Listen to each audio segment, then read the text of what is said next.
Hello everyone, ये आपकी class 6 की जो है पूर्वी की इंग्लिश की बुक है, जिसकी हम यूनिट 5 कर रहे थे। यूनिट 5 का जो लास्ट चैप्टर है हमारा इला सचानी वाला, हम वो कर रहे थे, उससे रिलेटेड क्वेश्चंस कर रहे थे। तो आज हम पेज नंबर 158 से स्टार्ट करेंगे। उससे पहले का मैं आपको कंप्लीट करवा चुकी हूँ, तो चलिए देख लेते हैं क्वेश्चन। यहाँ पे दिया है कि लेट अस लिसन। आपको क्या सुनना है कि you will listen to a talk about Kathiawar embroidery. आपको जो है काठियावाड़ एम्ब्रॉयडरी के बारे में सुनना है। As you listen circle the correct option. अब इसके लिए हमें एक 164 पेज नंबर पे ट्रांसक्रिप्ट है, वो हमें पढ़नी है। फिर उसे हम पढ़ने के बाद जो है क्वेश्चंस करेंगे। तो चलिए इसे पढ़ लेते हैं पहले। तो यहाँ पर दिया है Ila Sachani embroidery dreams with her feet. उसके बारे में दिया है, जो ट्रांसक्रिप्ट पढ़ते हैं। Hello everyone, I am here today to share some simple information about Kathiawar embroidery. मैं यहाँ पर आपसे शेयर कर रही हूँ कि काठियावाड़ एम्ब्रॉयडरी के बारे में जो भी इंफॉर्मेशन है उससे वो मैं आपसे शेयर करूंगी। This is a very old form of embroidery. बहुत ही पुरानी एम्ब्रॉयडरी है। It uses many bright colours and also uses many types of stitches. इसमें जो है ब्राइट कलर्स यूज की जाते हैं और स्टिचेस यूज की जाती हैं कई तरीके की, लाइक द चेन स्टिच, जैसे चेन स्टिच है वो यूज की जाती है। The embroidery is commonly seen on clothes and home decoration items. ये एम्ब्रॉयडरी कहाँ देखी जाती है? तो कपड़ों पर देखी जाती है, या होम डेकोरेशन की चीजें जो बनती हैं उन पर दिखती हैं। On clothes it's seen on children caps. ज्यादातर किस पे दिखती है? ये चिल्ड्रंस की कैप पे दिखती है, घाघरा स्कर्ट्स पे दिखती है, एंड मेंस ट्रेडिशनल शर्ट पे दिखती है। In this embroidery, a lot of mirror work is done by fitting small mirrors along with the stitches. इसमें ज़्यादातर जो है मिरर का काम होता है, ठीक है, इस एम्ब्रॉयडरी में। Most commonly the designs used are geometry shapes like square triangles. और इसमें किस तरीके की शेप होती हैं? ज्योमेट्री शेप होती है, या तो स्क्वायर शेप में बनता है इसमें, या तो फिर ट्राइंगल शेप्स बनती हैं इस डिज़ाइन में। The design of flowers is also used, और इसमें फ्लावर के डिज़ाइन भी यूज़ किए जाते हैं। There is much more to share but I did do that some other time. मैं आपसे और भी कुछ शेयर करना चाहती थी, लेकिन नेक्स्ट टाइम आपसे शेयर करूंगी। तो थैंक यू। चलिए अब क्वेश्चन देख लेते हैं। तो यहाँ पे दिया है पहला कि फॉर्म कैसी है। तो फॉर्म जो है उसकी कैसी है? ओल्ड है ना। जो भी है ये एम्ब्रॉयडरी वो कौन कैसी है? ओल्ड है। कलर्स कैसे होते हैं? इसमें ब्राइट होते हैं, ठीक है। स्टिचेस कैसी होती है? चेन स्टिच होती है। सीन ऑन, ये कहाँ पर देखी जाती है? चिल्ड्रंस की कैप पर। थिंग्स यूज, किस तरीके की चीजें यूज की जाती है? मिरर्स यूज की जाते हैं। डिजाइन कैसे होते हैं? इसमें स्क्वायर और ट्राइंगल के डिजाइन होते हैं। चलिए अब आगे देख लेते हैं। आगे दिया है यहाँ पर let us speak in pairs, write down two questions you would like to ask Ila Sachani. यहाँ पर जो है आप दो क्वेश्चन जो इला सचानी से पूछ सकते हैं, ठीक है। तो यहाँ पर जैसे दिया है एग्जाम्पल कि लुक एट टू एग्जाम्पल, जैसे किस तरीके के क्वेश्चन आप पूछ सकते हैं इला सचानी से। आप क्वेश्चन पूछेंगे तो किस तरीके के पूछेंगे? तो वेयर वर यू बॉर्न, आप कहाँ पैदा हुए? Did you go to school, क्या आप स्कूल गई थी? तो वो किस में आंसर देंगी? Yes no question using a rising tone at the end. और जब आप इसका आंसर देंगे तो आप जो है ऊंची आवाज का यूज करेंगे, ठीक है, राइजिंग टोन्स का यूज करेंगे। Speak the example question aloud as peer activity at least 5 times. आप जो है ये क्वेश्चन पूछेंगे 5 टाइम्स कम से कम, ठीक है। Now take turn to ask your question to another classmate. Another classmate से भी आप जो है क्वेश्चन कर सकते हैं।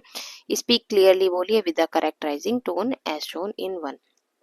आपको जो है ऊंची आवाज में, मतलब एक राइजिंग टोन में आपको जो है बात करनी है, ठीक है।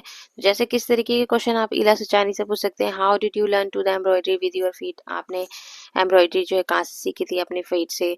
तो ठीक है, कैसे? तो डिड यू, और दूसरा क्वेश्चन जैसे did you family support you in your journey. Family support मिला था आपको जर्नी में। तो इस तरीके के क्वेश्चन आप पूछ सकते हैं, ठीक है। चलिए आगे देखते हैं। आगे दिया लेट अस एक्सप्लोर। आपको क्या एक्सप्लोर करना है कि does anyone in your family और नेबरहुड डू एम्ब्रॉयडरी। कि आपकी फैमिली या जो है या नेबरहुड में कोई एम्ब्रॉयडरी, किस तरीके की एम्ब्रॉयडरी कोई करता है। Find out what type of embroidery they do and how they learn it. मतलब कोई जो एम्ब्रॉयडरी करता है तो वो किस तरीके का एम्ब्रॉयडरी करता है, तो और वो कैसे उसने वो सब सीखी। तो आपको ये सब चीजें पूछनी है, एक्सप्लोर करनी है। Try a simple stitch on cloth with the guidance of a family member. आपको जो स्टिच करना है क्लॉथ्स पर अपनी फैमिली मेंबर के गाइडेंस से, ठीक है, ये काम करना है। और ये साइट है जो कि एम्ब्रॉयडरी के लिए साइट दी गई है। तो इसको आपको जो इस साइट को जो है आपको देखना है अपनी, जहाँ भी आप इसको क्या करेंगे, आप इसको टाइप करेंगे। आप इस पर क्लिक करके तो जा नहीं सकते इस साइट पर, तो आपको क्या करना है, ये टाइप करना पड़ेगा और आपको एक्सप्लोर करना है कि इस साइट पर क्या दिया हुआ है इसके बारे में। तो ये जो है इला सचानी का चैप्टर तो हमारा कंप्लीट हो गया है। चलिए अब जो है नेक्स्ट कोई छोटी सी पोयम दी है तो इसे पढ़ लेते हैं। तो ये है नेशनल वॉर मेमोरियल के ऊपर। तो ये नेशनल वॉर मेमोरियल क्या है, देखिए ये यहाँ पर बना हुआ है ये यहाँ पर नेशनल वॉर मेमोरियल बना है।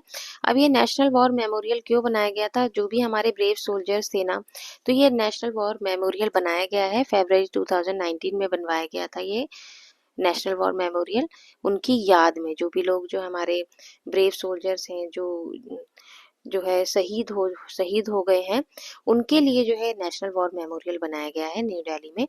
तो नेशनल वॉर मेमोरियल चलिए पढ़ लेते हैं। National war memorial new Delhi, जिसको हम बोलते हैं राष्ट्रीय समर स्मारक नई दिल्ली, वॉज एस्टेब्लिश फरवरी 2019 में एस्टेब्लिश किया गया था। It is a national monument built by government of India. ये किसके द्वारा बनाया गया, गवर्नमेंट ऑफ इंडिया के द्वारा बनाया गया। किसके ऑनर में, ब्रेव सोल्जर्स के ऑनर में बनवाया गया था नेशनल वॉर मेमोरियल। तो अब ये पोयम है, इसे हम पढ़ लेते हैं। In Bharat heartland a grand sight to B hold.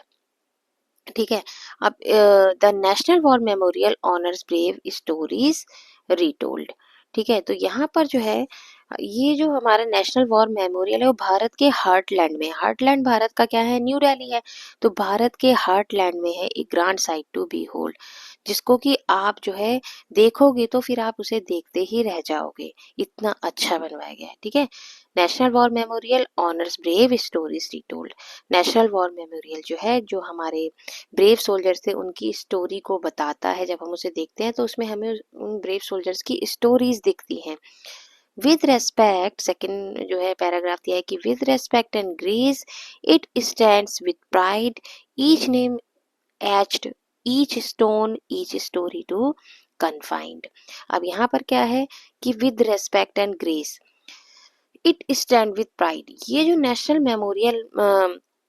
National war memorial है, ये इस तरीके से खड़ा हुआ है ना, प्राइड, उससे हमें गर्व महसूस होता है, हम उसका रेस्पेक्ट करते हैं और हम जो है हमें ग्रेस महसूस होती है जिस तरीके से वो खड़ा हुआ है। ठीक है, उससे। और ईच नेम एश्ड, और जितने भी हमारे ब्रेव सोल्जर है ना, उसके एक एक पत्थर पर जो है उनका नाम जो है कार्व्ड किया गया है, लिखा गया है, और वो एक एक पत्थर जो है उनकी स्टोरी को बताता है, कन्फाइंड करता है। कन्फाइंड मतलब करना, उनकी ये जो भी पत्थर पर उनके नाम लिखे हैं ना, उनके एक एक पत्थर पर जो नाम लिखे हैं ना, वो उनकी स्टोरी को कन्फाइंड करता है, उनकी स्टोरी को जो है बताता है।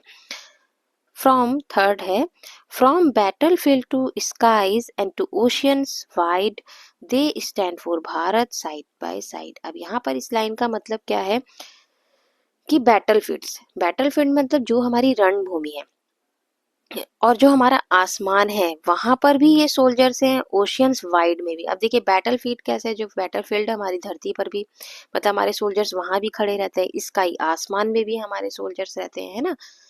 आसमान में एयर फोर्स रहती है, और ओशियंस में मतलब समुद्र में भी हमारे क्या रहते हैं, महासागर में हमारी नेवी रहती है। तो ये जो हमारी ब्रेव सोल्जर्स हैं, ये रणभूमि में, ये स्काई पर हवा में भी, और ये जो नेवी मतलब ये जो ओशियंस है उसमें भी, दे स्टैंड फॉर भारत, भारत के लिए जो है हमेशा खड़े रहते हैं साइड बाय साइड। ठीक है, हर जगह से ये जो है हमारे लिए खड़े रहते हैं, लड़ने के लिए तैयार रहते हैं। इसके बाद है फोर्थ लाइन में जो है, the eternal flame in silence it glows, paying homage to their courage that shows।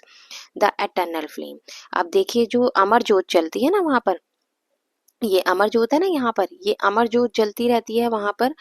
तो इसी के लिए बताया है कि हमेशा जो है यहाँ पर ज्योत जलती रहती है, जिससे हमें जो एक साइलेंस सा ग्लो देती है, मतलब उससे एक साइलेंट रहता है, उससे शांति रहती है वहां पर जो ये ज्योत जलती रहती है। Paying homage to their courage they that shows, जो क्या करती है, रेस्पेक्ट देती है, हमारे उन बहादुर जवानों को जो है रेस्पेक्ट देती है। जो अमर ज्योत जलती है उनके रेस्पेक्ट के लिए जो है वो अमर ज्योत हमेशा जलती रहती है। ठीक है, उसके बाद ये दिया है ये इस वाले पैराग्राफ में, there sacrifice always in our mind, in blessed memory for ever remind. अब इन उनका जो सेक्रीफाइस है ना वो हमारे माइंड में हमेशा रहेगा, इन ब्लेस्ड मेमोरी, हमारी मेमोरी में, हमारी यादों में हमेशा जो है हम उसको रिमाइंड करते रहेंगे, उनके सेक्रीफाइस को, जो भी हमारे जवानों ने सेक्रीफाइस किया वो हमेशा हमें याद रहेगा। With pride and respect, let's always remember at the National War Memorial their sacrifice forever. अब जो है उनके प्राइड में और रेस्पेक्ट में जो है ये हमेशा मेमोरियल जो है हमें उसकी याद दिलाता रहेगा, इनकी याद दिलाता रहेगा ब्रेव सोल्जर्स की।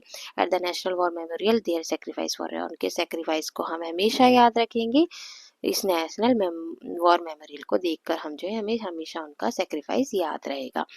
तो ये बहुत ही अच्छी पोयम थी, जिसको आपको क्या करना है, हमने इस पोयम को रीड द पोयम अलाउड, आपको इस पोयम को जो है अलाउड मतलब तेज आवाज में पढ़ना है। Recite the poem with your classmate and teachers के साथ हमें इसे रिसाइट करना है। रिमेंबर द पोयम, आप इस पोयम को याद भी कर सकते हैं। अब ये वेबसाइट नीचे दी गई है नेशनल वॉर मेमोरियल के लिए, इस पर आपको जाना है, इसके बारे में आप और भी चीज़ें सीख सकते हैं। Plan a visit to national war memorial with your teacher, और आप जो कोई भी प्लान भी कर सकते हैं, नेशनल वॉर मेमोरियल देखने जाइए अपने टीचर के साथ और अपने पेरेंट्स के साथ। तो इसी के साथ जो है आपकी यूनिट 5 भी कंप्लीट हो गई है, और आपकी ये बुक जो है मैंने पूरी रीड करवा दी है, पूरी कंप्लीट हो गई है। अब इससे रिलेटेड जो भी आपके पेपर से रिलेटेड जो भी क्वेश्चंस होंगे अब मैं आगे वो करवाऊंगी। तो आपकी ये बुक जो है पूर्वी की मैंने पूरी कंप्लीट करवा दी है। आप प्लेलिस्ट में जाकर आपको जो भी यूनिट देखनी है, यूनिट 1, 2, 3, 4, 5 जो भी देखनी है आप जाकर देख सकते हैं। तो अगर आपको मेरी वीडियो अच्छी लगी है और मेरा चैनल अच्छा लगता है तो आप मेरे चैनल को सब्सक्राइब कीजिए, मेरी वीडियो को लाइक कीजिए, शेयर कीजिए। तब तक के लिए tata, bye bye, take care.